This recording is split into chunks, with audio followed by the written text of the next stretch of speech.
Welcome देश के कर्णधारों। आज हम लोग कंटिन्यू करने जा रहे हैं लॉज ऑफ मोशन को। इससे पहले सेशन में मैंने आपको फोर्स के बारे में बता दिया था।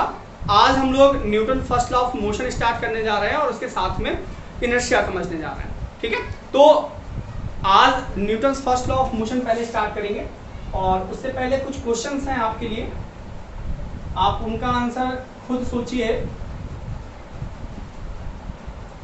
और फिर मुझे कमेंट में चाहे तो आप आंसर दे सकते हैं। फिलहाल क्वेश्चन ये है कि क्या होता है जब मॉर्निंग में आप सो रहे होते हैं और मम्मी जगाने आती है तो क्या होता है? क्या होता है? लगता है ना, अरे मम्मी कहाँ सुबह सुबह जगाने चली आई। इस समय तो छुट्टियां चल रही हैं, लॉकडाउन है, तो बिल्कुल और भी मन नहीं होता है सुबह सुबह उठने का। ठीक है, और नॉर्मल डेज में भी नहीं होता है सुबह सुबह, थोड़ी देर और सोने दो, भी थोड़ी देर और रहने दो। ठीक है, या बाहर अगर खेल रहे हैं, मोबाइल में खेल रहे हैं या कहीं पे भी खेल रहे हैं, तो क्या मन होता है कि अरे थोड़ी देर और खेल लेने दो मम्मी, थोड़ी देर और खेल लेने दो पापा। ऐसे करते हैं ना।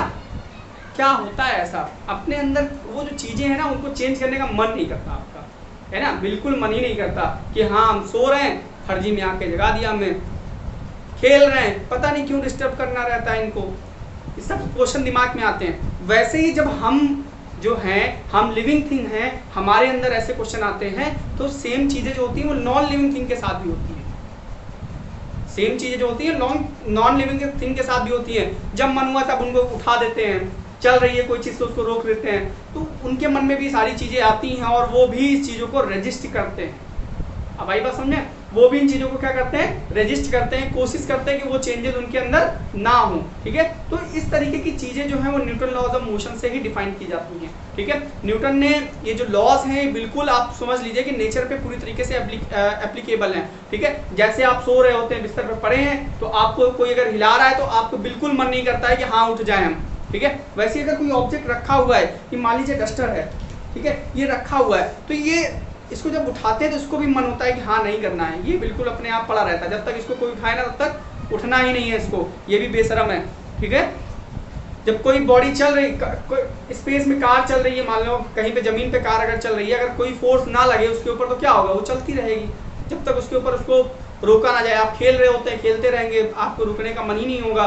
ठीक है, तो सेम चीजें बॉडीज के साथ भी होती हैं। अगर मान लीजिए कोई बॉडी रेस्ट पे है, रखी है, तो इसके अंदर अपने आप माता जी तो आ नहीं जाती हैं, या भैरव बाबा आ गए, उठा बस चल दिया घूमते हुए, ऐसा कुछ तो होता नहीं है। रखा है तो रखा ही रहेगा। ये बोर्ड है यहीं पे टंगा हुआ है, इसको कौन क्या जरूरत है भाई चलने की। ठीक है, तो सेम चीजें वही है, अगर कोई चीज चल रहा है तो चलता ही रहेगा, उसको रुकने की जरूरत भी नहीं होगा, उसका मन भी नहीं होगा। ठीक है, क्यों नहीं होगा, क्योंकि उसके जब तक बाहर से कोई फोर्स नहीं लगाते वो अपने आप उठेगा ही नहीं।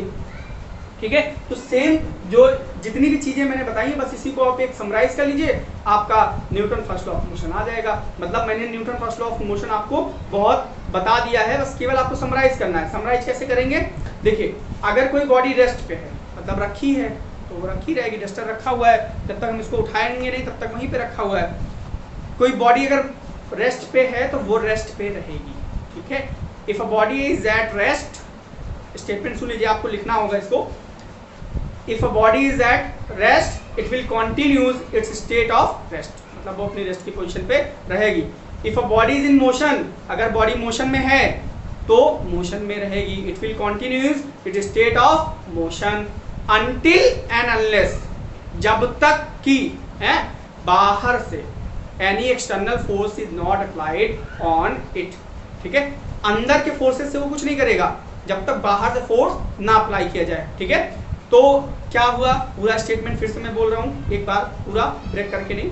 क्या है, when a body is at rest it will continues its state of rest and if a body is in motion it will continue its state of motion until and unless any external force is applied on it। ठीक है, यहाँ पे जो important term आ रहा है वो है external force. जब तक एक्सटर्नल फोर्स नहीं लगाएंगे तब तक उसमें कोई चेंजेस नहीं होंगे। ठीक है, ये है Newton first law of motion. ठीक है, अब जरा देखिए, ये सेम चीजें हैं हमारे अंदर। फीलिंग्स, बहुत सारी इच्छा होती है, बहुत कुछ होता है कि चलो आज कर लेते हैं, आज दोपहर में ये करेंगे, बट खाना खाने के बाद मन होता है चलो थोड़ा सा आराम कर लेते हैं फिर करेंगे, ठीक है। जब तक बाहर से मोटिवेशन नहीं होता, बाहर से कोई फोर्स नहीं लगता, तब तक आपका कोई भी वर्क नहीं होता है। तो सेम चीजें यही Newton law of motion, Newton first law of motion बताता है हमें, ठीक है। तो Newton first law of motion, यहाँ पे फर्स्ट नहीं लिखा है मैंने, आप लिख लीजिए।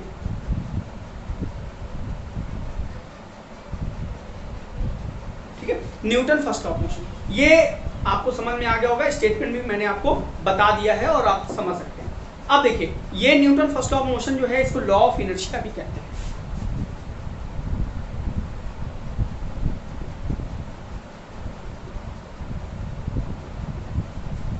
The first law of motion is also known as law of inertia. What is inertia? Inertia का मतलब आप समझ लीजिए कि बिल्कुल रिजिड और बिल्कुल एक ऐसी चीजें जो रिजिड हो और अपने चेंजेस ना होने देना चाहें, अपने अंदर होने चेंजेस को ना होने देना चाहें, जैसे मास कह सकते हो। इनर्शिया का बेसिकली मतलब जो होता है वो मास की तरफ हमको ले जाता है, ठीक है। तो इसको लॉ ऑफ इनर्शिया कहते हैं, क्योंकि इनर्शिया से रिलेटेड होता है ये टर्म। जैसे मैंने रेस्ट की बात करी, मोशन की बात करी, ये सारी चीजें इनर्शिया से रिलेटेड होती हैं। अब इनर्शिया क्या होता है वो हम समझते हैं, तो अब हमारा ये लॉ जो है कंप्लीट हो जाएगा और इसी के साथ में इसके एग्जाम्पल्स भी क्लियर करेंगे हम लोग, ठीक है। लेकिन उससे पहले हम थोड़ी सी बातें कर लेते हैं। जैसे हमने कहा ना, एक्सटर्नल फोर्स ना लगाया जाए, फोर्स को जीरो कर दिया। मैंने कुछ चीजें आपको पहले से बता रखी है, तो वहीं से इसको हम टेकअप करने जा रहे हैं कि हाँ, क्या Newton first law of motion हो सकता है, फोर्स इज जीरो। अगर फोर्स जीरो है, ठीक है, तो अभी आपको बताऊंगा लास्ट सेकंड लॉ में कि एक्सेलरेशन भी जीरो हो जाएगा। मास तो जीरो होता नहीं भाई किसी बॉडी का। अगर एक्सेलरेशन जीरो हो गया तो मतलब v minus u by t is equal to zero, ये भी बताया था, ठीक है। अब इसको t को इधर भेज दो तो v minus u is equal to क्या हो गया, जीरो। जीरो इंटू टी करेंगे तो जीरो आएगा। अब v minus u is equal to u, मतलब क्या हुआ कि अगर जो बॉडी की स्पीड पहले रही होगी बाद में वही है, वेलोसिटी चेंज नहीं हो रही है। अगर वेलोसिटी पहले जीरो रही होगी, इनिशियल वेलोसिटी जीरो, तो फाइनल भी जीरो, ठीक है। फाइनल अगर 10 रही होगी तो इनिशियल 10 रही होगी तो फाइनल भी 10। तो दैट इज उसका जो मोशन रहा होगा, अगर रेस्ट पे है तो रेस्ट पे रहेगी और मोशन में है तो मोशन में रहेगी। यही Newton first law of motion कहता है, ठीक है। अब उसके बाद लॉ ऑफ इनर्शिया में भी कहते हैं इसको। तो इनर्शिया क्या होता है जरा वही समझते हैं हम लोग थोड़ा सा। यही आज का हमारा लेंदी पार्ट है, इनर्शिया। इनर्शिया के बारे में मैंने बताया ना कि वो अपने अंदर होने वाले चेंजेस को क्या करता है, अपोज करता है। तो कौन कौन से चेंजेस हो सकते हैं, बेसिकली यहाँ पे इनर्शिया जो होता है वो 3 टाइप का होता है। मतलब बॉडी जो है अपने अंदर 3 तरीके के चेंजेस को अपोज करती है। बेसिकली शेप एंड साइज पे भी अपोज करती है। अगर कट करें तो बहुत जल्दी नहीं है कि आपने चाकू रखा और अपने आप मक्खन जो होता है वो बहुत, जो क्या कहते हैं आप, बिल्कुल बटर है, आप उसके ऊपर शार्प नाइफ रखिए, एकदम बिल्कुल हॉट नाइफ रखिए, बिल्कुल आराम से चला जाता है। लेकिन अगर वहीं पे कोई सॉलिड चीज हो उसके ऊपर आप अगर नाइफ रख रहे हैं, चाकू रख रहे हैं, तो क्या होता है, वो बिल्कुल नहीं हिलता है, ठीक है। अपोज करता है ना कि हाँ हमको ऐसा नहीं होने देना है। तो फिलहाल इनर्शिया जो है वो किसी भी बॉडी का ही नेचर होता है, किसी भी बॉडी का नेचर। हमारे पास ये डस्टर है, डस्टर से ही हमारे पास बहुत सारे एग्जांपल निकल आते हैं। ये डस्टर है, इसको हम प्रेस कर रहे हैं, नहीं हो रहा है। इसी जगह पे अगर कहीं रसगुल्ला का एग्जांपल भी मैंने लिया था पहले, तो रसगुल्ले को अगर प्रेस कर दें तो क्या होगा, बेचारा इतना रेजिस्ट नहीं कर पाता है, मीठा होता है ना, तो जो कड़वे होते हैं वही रेजिस्ट कर पाते हैं, मीठे लोग ज़्यादा रेजिस्ट नहीं कर पाते। तो वो रसगुल्ला भी रेजिस्ट नहीं कर पाता है और क्या होता है कि बिल्कुल शेप एंड साइज चेंज हो जाता है उसका, ठीक है। तो किसी भी बॉडी का ऐसा नेचर, ठीक है, किसी भी बॉडी का ऐसा नेचर जिसकी वजह से वो अपने अंदर होने वाले चेंजेस को अपोज करता है, उसको हम लोग कहते हैं inertia. The tendency of any body by virtue of which it opposes the changes in it, ठीक है, caused in it, ठीक है। तो ये आपको याद रखना है, the tendency of any body by virtue of which it opposes the changes occurred in it, उसके अंदर होने वाले चेंजेस को वो अपोज करता है। ये इनर्शिया है, प्रॉपर्टी है, ये सारी बॉडीज में होता है, हमारे अंदर भी है, आपके अंदर भी है। ये सारे एग्जाम्पल मैंने बताए हैं आपको स्टार्टिंग में जब लिया था, तो वो इनर्शिया की वजह से ही होता है। फिलहाल इनर्शिया जो होता है वो 3 टाइप का होता है। फर्स्ट है इनर्शिया ऑफ रेस्ट, मैं सारे नाम एक साथ लिख देता हूं, फिर एक एक को एक्सप्लेन करता हूं। इनर्शिया ऑफ मोशन, और third one is inertia of direction. देखिए आप लोग सोच रहे होंगे, बहुत लोगों ने बुक्स में पढ़ा होगा या फिर देखा होगा, तो वो वहां पर बहुत सारी बुक्स में उनको दो ही एग्जांपल मिलते, दो ही टाइप्स मिलते हैं। तो टाइप्स ऑफ इनर्शिया में हमने 3 लिए हैं, बहुत सारी बुक्स में 3 भी होते हैं, 2 भी होते हैं, कोई फर्क नहीं पड़ता है। आपको बस समझना है कि तीनों में ये दोनों बेसिकली एक ही पार्ट आप कह सकते हैं इनर्शिया ऑफ मोशन। मोशन में डायरेक्शन को इंक्लूड कर लेते हैं जब हम लोग वेक्टर क्वांटिटी की तरह ट्रीट करते हैं, बट हमने अलग कर लिया ताकि हमको एक्सप्लेन करने में अच्छा रहे, ठीक है। तो इनर्शिया ऑफ रेस्ट क्या है, जैसे मैंने बताया बिस्तर पे पड़े हैं तो पड़े रहने का मन करता है, ठीक है। तो इनर्शिया ऑफ रेस्ट का जो डेफिनेशन है बिल्कुल वैसे ही बनेगी। The tendency of any body by virtue of it opposes change in its state of rest, मतलब उसकी रेस्ट की स्टेट में जो चेंज होता है उसको वो अपोज करता है, ठीक है। तो tendency of any body by virtue of which it opposes change in state of rest, तो उसको हम कहते हैं inertia of rest. Inertia of motion की डेफिनेशन क्या बनेगी, tendency of any body by virtue of which it opposes change in its state of motion, समझिएगा, state of motion, ठीक है, ये हो गया। अब इनर्शिया ऑफ मोशन भी समझ में आ गया, मतलब मोशन में चेंज होने को अपोज करता है। डायरेक्शन में स्टेट ऑफ डायरेक्शन नहीं लिखेंगे, लिखेंगे क्या लिखेंगे, जरा समझिएगा इस डेफिनेशन को। डायरेक्शन में चेंज, अभी एग्जांपल भी लेंगे तो क्लियर हो जाएगा। The tendency of any body by virtue of which it opposes change in direction of motion, change in direction of motion. ये आपके जो इसका एग्जांपल है वो आपको समझ में आ गया होगा, इनर्शिया ऑफ डायरेक्शन के ये एग्जांपल है। फिलहाल ये सारी चीजें जो हैं ये तो डेफिनेशन हुई। अब इनके एग्जाम्पल जो हैं वो बहुत ज़्यादा इंपॉर्टेंट है, सबके साथ ऐसी घटनाएं हो चुकी होंगी, और चूंकि आप साइंस को इतने अच्छे से नहीं समझते थे उस समय उस लेवल पे, तो आपको वो सारी चीज़ें पता नहीं है, बट वो डेली लाइफ में कहीं ना कहीं आपने फील की है, 100% है। मैं अभी आपको फील करवाऊंगा, ठीक है। चलिए स्टार्ट करते हैं, एग्जाम्पल्स लेने जा रहा हूं मैं। श्योर है आपने कहीं ना कहीं 101% है कि आपने ये सारे एग्जाम्पल्स आपने किया होगा। Easy examples of inertia of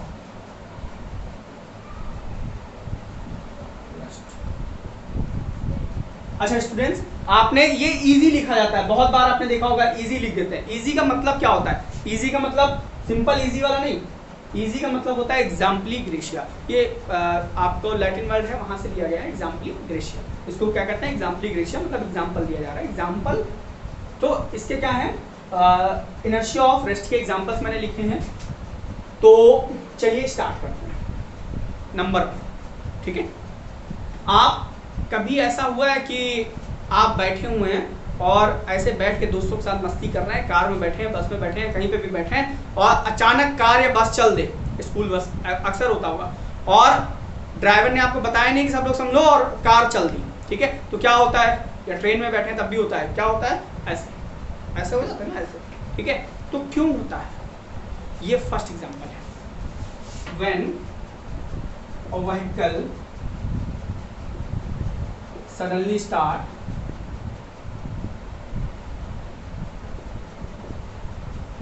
we fall in backward direction.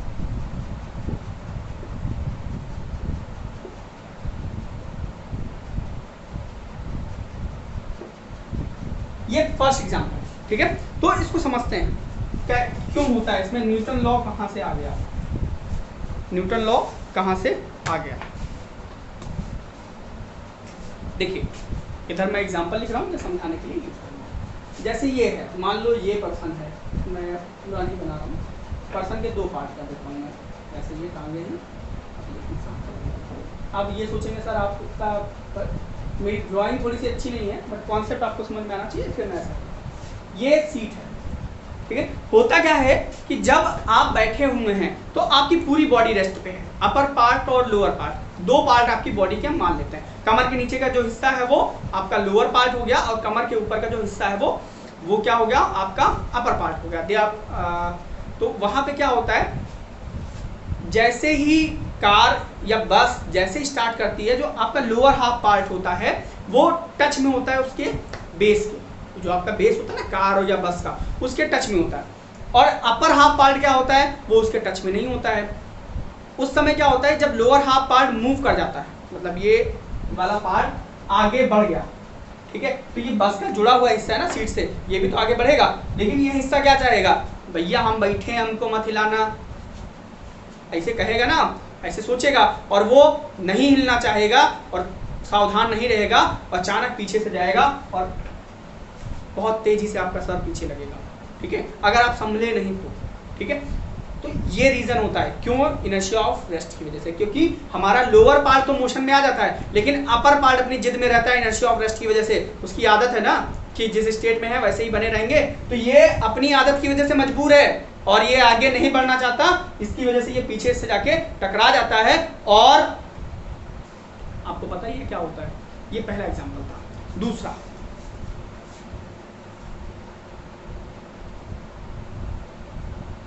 fruits fall down when trees are shaking। भैया ये भी बहुत लोगों ने किया होगा, बहुत सारे स्टूडेंट्स ने किया होगा। क्या करते हैं, बड़ा सा पेड़ है जिसको हिला सकते हैं, कुछ नहीं कर पाते, डंडा लेके हिलाते हैं। क्या हिलाते हैं तो क्या होता है, जो फल हैं, जो फ्रूट्स हैं वो नीचे आ जाते हैं ना। होता क्या है, वहां पे भी इनकी जिद रहती है। ये ट्री है, यहाँ पे एक फ्रूट है, कोई भी फ्रूट मान लो, कोई भी फ्रूट है, ठीक है, एप्पल मान लो है, न्यूटन ने एप्पल की वजह से ही सारी चीजें बनाई थी ना। तो ये एप्पल है, जैसे ही हम लोग पेड़ को हिलाते हैं, शेक करते हैं, तो ये ब्रांचेस जो हैं वो पेड़ के साथ जुड़ी होती हैं, बिल्कुल, ठीक है।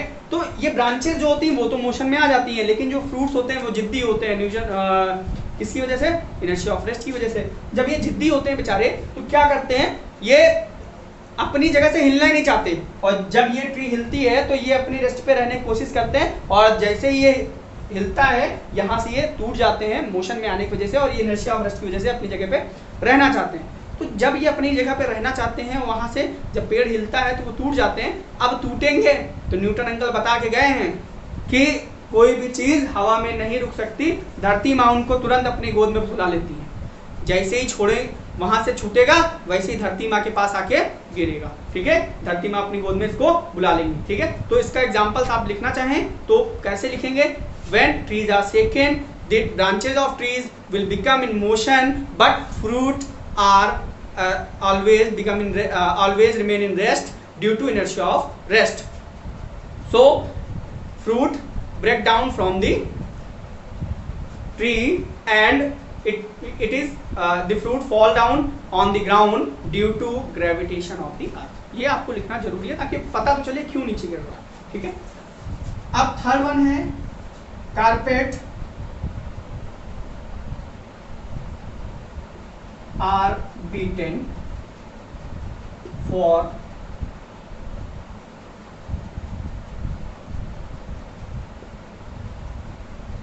removing dust। भाई ये भी आपने देखा होगा, कभी कभी कुछ नहीं होता है तो डंडे से उठा के पीटा, या ऐसे ही पटक दिया, कपड़े को भी ऐसे झाड़ देते हैं, ठीक है, ताकि डस्ट निकल जाए बाहर, ठीक है। टीचर आपको भी तो पीटते हैं ना, आपके अंदर की जो गंदगी है निकालने के लिए, खुराफात वाली गंदगी, बाकी मत समझिएगा, आप लोग नहाते हैं, अच्छे बच्चे हैं। तो क्यों करते हैं, क्या होता है, सपोज करिए हमारे पास कुछ है, ये है हमारे पास, ठीक है, ये मैगजीन है, ठीक है। अब ये सपोज लीजिए वो है, क्या है, कारपेट है ना, कारपेट पीटना है, मैगजीन तो पीटना नहीं है, इसको ऐसे पीटा, देखिए क्या हो रहा है, हमने पीटा, जरा देखिए पीट रहे हैं तो क्या हो रहा है, ये जो कारपेट के थ्रेड्स हैं वो मोशन में आ गए, कारपेट के थ्रेड्स जो हैं वो मोशन में आ गए और पीछे चले गए, कारपेट के थ्रेड्स जो हैं वो पीछे चले गए, लेकिन जो डस्ट है वो जिद्दी है, कहते हैं ना दाग जिद्दी होते हैं वो, तो डस्ट जो है वो जिद्दी है, वो बेचारा कहता नहीं हमको रेस्ट पे रहने दो, हमको मत छेड़ो, तो वो रेस्ट पे रहने की कोशिश करता है, ठीक है। तो चूंकि डस्ट पे पार्टिकल जो है वो देखिए ये पीछे चला गया, ये पीछे चला गया, तो अब यहाँ पे जो पार्टिकल हैं डस्ट के वो हवा में रहना चाहेंगे, वो रेस्ट पे रहना चाहेंगे, वो पीछे नहीं जाते हैं, बट चूंकि बहुत हल्के होते हैं पार्टिकल, रेस्ट पे रह नहीं पाते बेचारे, हवा की वजह से वो नीचे गिर जाते हैं और डस्ट भी आपकी निकल जाती है, ठीक है। ये होता है इसका एग्जाम्पल। अब इसको लिखेंगे कैसे, when carpets are beaten by a stick or it is just shaken, then the threads of the carpet become in motion, but due to inertia of rest the particle of dust remains in rest, so due to because particles are very light, so they fall down on the ground. ठीक है, ये हो गया इसके example. अब और भी examples की बात करें, बेसिकली इसमें इनर्शिया ऑफ रेस्ट में बहुत सारे एग्जांपल्स और भी हो सकते हैं, जैसे बुलेट फायर होती है ना, बुलेट आपने देखा होगा मूवीज वगैरह में भी, जब बुलेट फायर होती है तो कांच से बाहर निकल जाती है, कांच नहीं तोड़ती, जबकि पत्थर मारो तो कांच टूट जाता है पूरा। हाँ होता है ना, देखा है, अब करके मत देखना बुलेट कहाँ से लाओगे, आपके पास तो होगी नहीं ना। तो बुलेट्स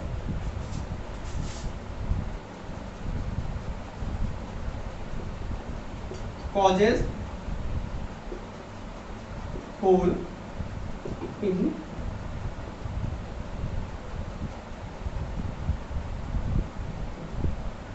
glass window।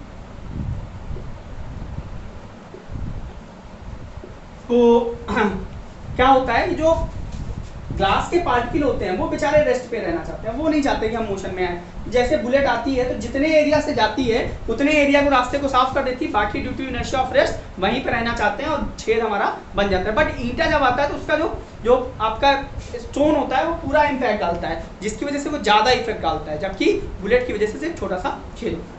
ये कुछ एग्जांपल थे इनर्शिया ऑफ रेस्ट के। अभी हम लोग बेसिक, अब जा रहे हैं हम लोग फॉरवर्ड होने जा रहे हैं, example of inertia of motion. चलो ये देखते हैं पास।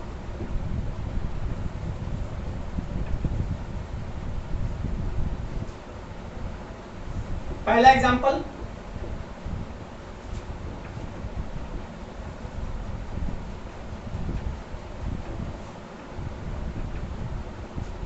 पहला एग्जांपल बिल्कुल वैसा ही है, आप इसका भी मजा ले चुके हैं, बड़े असावधानी से बस में बैठे हुए हैं, मस्ती कर रहे हैं, सब बस चल रही है, मस्ती करते हुए जा रहे हैं, अचानक बस ने ब्रेक लगा दिया, ड्राइवर ने बस पे क्या कर दिया, ब्रेक लगा दिया। जैसे ब्रेक लगाया सब आगे, और सावधानी नहीं होती है, कभी कभी होता सो रहे हैं, नींद आ गई अचानक, और नींद आते आते ड्राइवर ने ऐसे लगाया ब्रेक और सर का काम तमाम। तो क्यों होता है, अब यहाँ पे जस्ट अपोजिट हो गया। अब यहाँ पे क्या होता है, जो लोअर हाफ पार्ट है वो बस के टच में है और वो अचानक रेस्ट पे आ जाता है, बट चूंकि पूरी बॉडी मोशन में थी ना बस के साथ में, तो अपर हाफ पार्ट फिर जिद में रहता है नहीं हम चल रहे थे तो हमने रोक क्यों रहे हो, तो वो आगे कहता नहीं हम जाएंगे आगे, तो जाता है, फिर उसके बाद उसको इसका फल मिल जाता है। ठीक है, तो क्या है इसका, इसको लिखेंगे कैसे उसको शायद मैंने नहीं बताया था, बट इसको आप समझ लीजिए। व्हेन कार और बस suddenly stops, the lower half part of body will become at rest, but due to inertia of motion upper part of body will be in motion, so it fall in forward direction। ये आप कह सकते हैं। फिलहाल ये आपका ये था। दूसरा एग्जांपल और भी है, अगर कोई व्हीकल है, ठीक है, उसको अगर स्पेस में छोड़ देते हैं,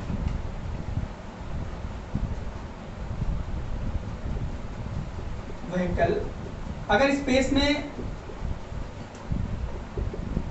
छोड़ देते हैं तो क्या होगा, वो अपने मोशन को कंटिन्यू करेगा। क्यों, क्योंकि वहां पे कोई फ्रिक्शन फोर्स नहीं लगता है। फ्रिक्शन फोर्स बहुत ज्यादा इंपॉर्टेंट है। ये चीज देखिएगा, जैसे कार चल रही है, वो अचानक रुक, हम ब्रेक नहीं मारते तब भी वो रुक जाएगी थोड़ी देर के बाद। साइकिल चलाते हैं, 4-5 पेडल मारे, उसके बाद थोड़ी देर बाद अपने आप रुक जाती है। क्यों रुक जाती है, क्या रीजन है, होता क्या है कि फ्रिक्शन फोर्स तो लग रहा है, फोर्स तो लग ही रहा है, एक्सटर्नल फोर्स वो भी है, फ्रिक्शन फोर्स, सड़क का फ्रिक्शन फोर्स आपकी साइकिल को रोक देता है। तो सेम काम क्या होता है जब स्पेस में जाते हैं, वहां कोई फ्रिक्शन फोर्स नहीं है, अगर कोई भी चीज चला के छोड़ दी जाए तो वो वैसे ही मूव करती रहेगी, वहां पे कोई इफेक्ट नहीं पड़ेगा। ठीक है, यही रीजन है, due to inertia of motion वो कंटिन्यू करती है अपने मोशन को। ठीक है, उसके बाद क्रिकेटर और भी एग्जांपल्स हैं, जरा देखते हैं। जैसे हाँ, एक और एग्जांपल देखते हैं। आपने पानी को चम्मच लीजिए और उसके बाद उस पानी को घुमा दीजिए ऐसा, ठीक है, और उसके बाद छोड़ दीजिए, क्या होता है, उसमें भी फ्रिक्शन होता है, बट थोड़ी देर तक जब तक फ्रिक्शन फोर्स काम नहीं करता वो पानी भी ऐसे घूमता रहता है। आप चाहें तो करके देख सकते हैं। When we shrill a liquid, still मतलब उसको थोड़ा सा कटकुटवा देना, liquid, then it will continue for some time. ठीक है, वो कुछ टाइम के लिए थोड़ा सा कंटिन्यू करेगा। तो ये कुछ एग्जांपल अभी और भी देख लेते हैं थोड़ा सा। एथलीट जो होते हैं वो लॉन्ग जंप करने से पहले, आपको पता है ना, जो लॉन्ग जंप करने से पहले क्या होता है, थोड़ा सा दौड़ के आते हैं। होता क्या है, वो उनके अंदर मोशन का इनर्शिया क्रिएट हो जाता है। ठीक है, उसको मैं लिख नहीं रहा हूँ बट थोड़ा सा मैं आपको बता देता हूँ। तो इतना ज़्यादा इंपॉर्टेंट नहीं लग रहा मुझे, इसलिए मैं नहीं बता रहा हूँ, मतलब नहीं लिख रहा हूँ बट बता जरूर रहा हूँ। तो क्या होता है कि जब वो दौड़ के आते हैं दूर से, जैसे ही दूर से दौड़ के आते हैं तो क्या होता है, वो लॉन्ग जंप करते हैं तो उनके पास पहले से इनर्शिया ऑफ मोशन क्रिएट हो जाता है, मतलब बॉडी के अंदर मोशन अपने आप एडजस्ट करता है। जैसे ही वो आते हैं बस केवल उनको अपना पुश करना है, डायरेक्शन चेंज करना है, वो नीचे आके मतलब दौड़ के पार कर जाते हैं, मतलब लंबी जंप लगा लेते हैं। सेम ये उसके लिए भी आप यूज़ कर सकते हैं। बेसिकली इसके लिए क्या कर सकते हैं आप, इनर्शिया ऑफ डायरेक्शन के लिए भी यूज़ कर सकते हैं। आप देखिए एक चीज़ और एग्जांपल है यहाँ पे मैं बोल देता हूँ, आप लिख लीजिएगा और एग्जांपल भी।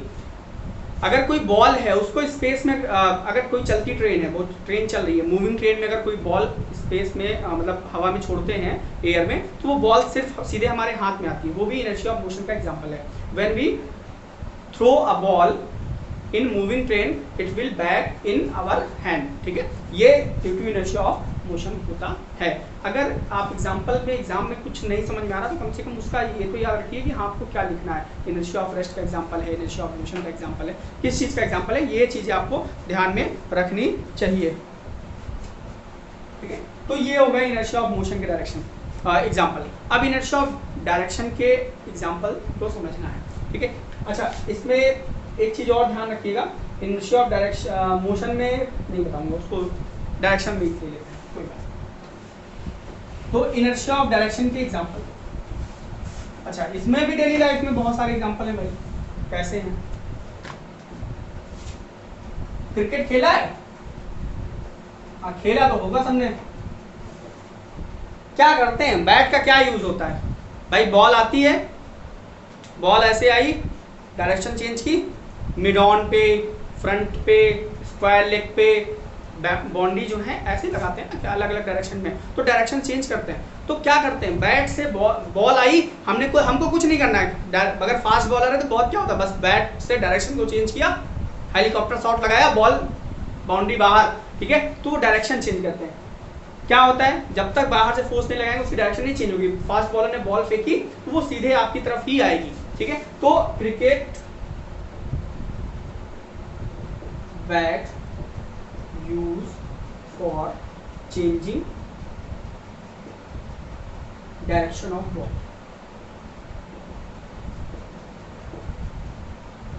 भाई ये हो गया फर्स्ट एग्जांपल। ठीक है, तो आप समझ गए कि बैट से हम लोग क्या करते हैं, डायरेक्शन को चेंज करते हैं due to inertia, because if we don't use any object for changing direction it will continue in its original direction due to inertia of direction. ठीक है, अब और एग्जांपल है मडगार्ड, जिसको मडगार्ड और मडगार्ड बहुत सारे नामों से लोग जानते हैं, साइकिल में लगता है, बाइक में लगता है, ऐसे कर्व शेप में होता है। वो क्यों लगाते हैं, अरे वो नहीं लगाएंगे तो बड़ी दिक्कतें हो जाएंगी, सारे कपड़े खराब हो जाएंगे आपके। होगा क्या, जैसे ये पहिया है, अब इनर्शिया ऑफ मोशन और इनर्शिया ऑफ डायरेक्शन की वजह से, क्योंकि टेंजेंशियल होती है, जब भी ये डायरेक्शन निकलेगी तो टेंजेंशियल होगी। अब आपकी पीछे वाली सीट से, जब यहाँ पे सीट लगी है आपकी, यहाँ पे आप बैठे हैं, जैसे ही पहिया घूमेगा मड में, मिट्टी में जाएगा, तो इससे जो भी डस्ट निकलेगी वो इस डायरेक्शन में जाएगी ऐसे। ठीक है, और सारे के सारे कपड़े आपके खराब कर देगी, इसलिए मडगार्ड जो है वो यूज किया जाता है। Mudguards are used in Bangkok. अच्छा एक एग्जांपल और लेते हैं, ये एग्जांपल भी आपके डेली लाइफ में, कार या बस जब अचानक बहुत शार्प टर्न है, बहुत ज़्यादा शार्प टर्न है, तो हम लोग क्या होते हैं, हम लोग उसके अपोजिट साइड में गिरते हैं जाके। ठीक है, तो क्यों होता है, वो due to inertia of direction की वजह से होता है। हमारी डायरेक्शन क्या थी, ये शार्प टर्न है ऐसे। ठीक है, कार है ये, 4 पहिए हैं, तो अब 4 पहिए हैं, अब हम बैठे हुए हैं इस कार में, मान लो सब कुछ। यहाँ पे जब बैठे हुए हैं तो ये जब कार टर्न करेगी, हम ऐसे बैठे हुए हैं, हम ऐसे जा रहे हैं, कार इस तरफ अचानक टर्न कर गई, ऐसे टर्न करी, तो हम तो वहीं पे रहेंगे ना, कार ऐसे मुड़ गई तो हम लोग क्या करते हैं, ऐसे आके दूसरी तरफ आके टकरा जाते हैं दूसरी तरफ। लेफ्ट, अगर लेफ्ट में मुड़ रही है कार तो हम लोग राइट में जाते हैं। क्यों? क्योंकि हम अपोज करेंगे ना, लेफ्ट का अपोज क्या होगा, राइट, तो राइट ही तो होगा, हम लोग अपोज करेंगे, दूसरी तरफ जाके टकरा जाएंगे। अगर राइट में मुड़ रही है तो लेफ्ट में जाके टकरा जाएंगे जो दीवार होगी। तो ये हमारे एग्जांपल्स थे कुछ laws of motion, inertia of motion से रिलेटेड, इनर्शिया ऑफ रेस्ट से रिलेटेड और इनर्शिया ऑफ डायरेक्शन से रिलेटेड। बहुत सारे एग्जांपल्स और भी मिलेंगे, मैंने कुछ बहुत इंपॉर्टेंट एग्जांपल्स को ही लिया है, उनका भी एक्सप्लेनेशन कुछ ऐसा ही होगा। बस आपको केवल ये रिकॉग्नाइज करना होगा कि वो किस चीज़ से रिलेटेड है। अगर आप उसको रिकॉग्नाइज कर गए तो आपका आंसर मिल जाएगा, और बहुत बड़ी बात नहीं है, आपको लिखना आना चाहिए, बस थोड़ा सा सेंटेंसेस को फॉर्म करना, फॉर्मुलेशन बहुत इंपॉर्टेंट है। अगर आपको कोई प्रॉब्लम है तो आप कमेंट में लिखकर पूछ सकते हैं, वहाँ पर आप ईमेल आईडी डाल दीजिएगा, वहाँ पे आपको आंसर दे दिया जाएगा, कमेंट बॉक्स में ही आपको आंसर दे दिया जाएगा। ठीक है, और ज़्यादा से ज़्यादा वीडियो को शेयर करिए और अपने फ्रेंड्स को, रिलेटिव्स को शेयर करिए, ताकि वो भी इसका एग्जाम्पल्स